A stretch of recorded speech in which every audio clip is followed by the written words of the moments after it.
Hello everyone! Shout out sa lahat ng mga viewers, sa lahat ng mga followers, and sa lahat ng mga friends ko dyan.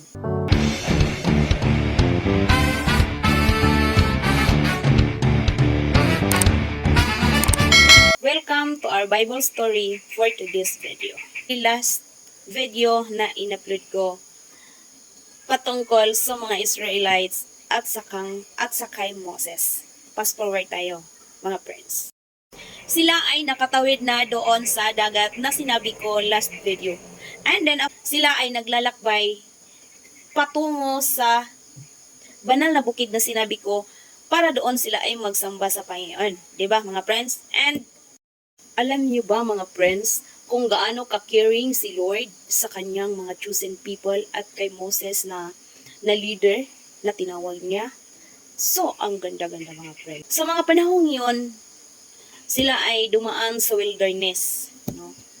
And then, sa wilderness, wala sila doon tubig, wala sila doon makakain, lahat wala. Kasi, naubos na ang kanilang mga baon. Oo. And then, may babasahin ako, mga friends. Exodus chapter 16, verse 4. Ang Ginoo mingon kang Moses, magpaulan akong pagkaon alang kaninyong tanan. Adlaw-adlaw kinahanglan manggawas ang nataw aron pagpaligong ug igo lamang nianang adlaw. Niining pagiha, kasulayan ko sila kung mutuman ba sila sa kasuguan nga akong gihatag kanila. So yun, mga friends, no? Ang ginawa ni Lord para sa kanyang mga choosing people, nag-provide siya ng makakain, no? Ang tawag doon sa mga friends, ang tawag doon sa Bible ay manna. Bread from heaven. Manna ang tawag sa pagkain na yon. Parang harina. Yes. Verse 8. Unya miingon si Moses, ang Ginoo mo'y mohatag kaninyong karni sa gabi. Sa buntag, hatagan kamo niyag pan, sumala sa inyong gikinahanglan. Kay nabati niya, nga kamo nagbagulbol pag-ayo, batok kaniya, kay kinsa man kami nga inyong gibagulbulan. Ang inyong gibagulbulan, dili kami, kundi ang Ginoo.